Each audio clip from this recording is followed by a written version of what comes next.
அழைக்கின்றோம்.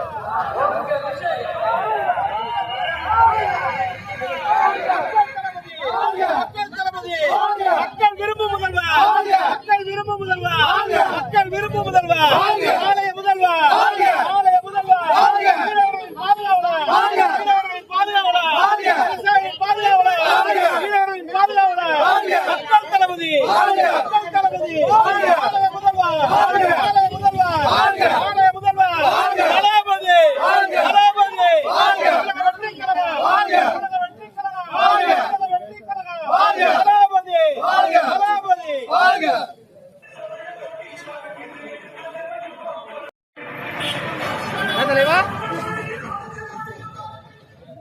அன்பிற்கினியவர்களே, 2026ஆம் ஆண்டு அரசியல் மாற்றத்தை உருவாக்கி 14 ஆண்டுகளுக்கு பிறகு தமிழக வெற்றி கழகத்தின் தலைவர் மக்கள்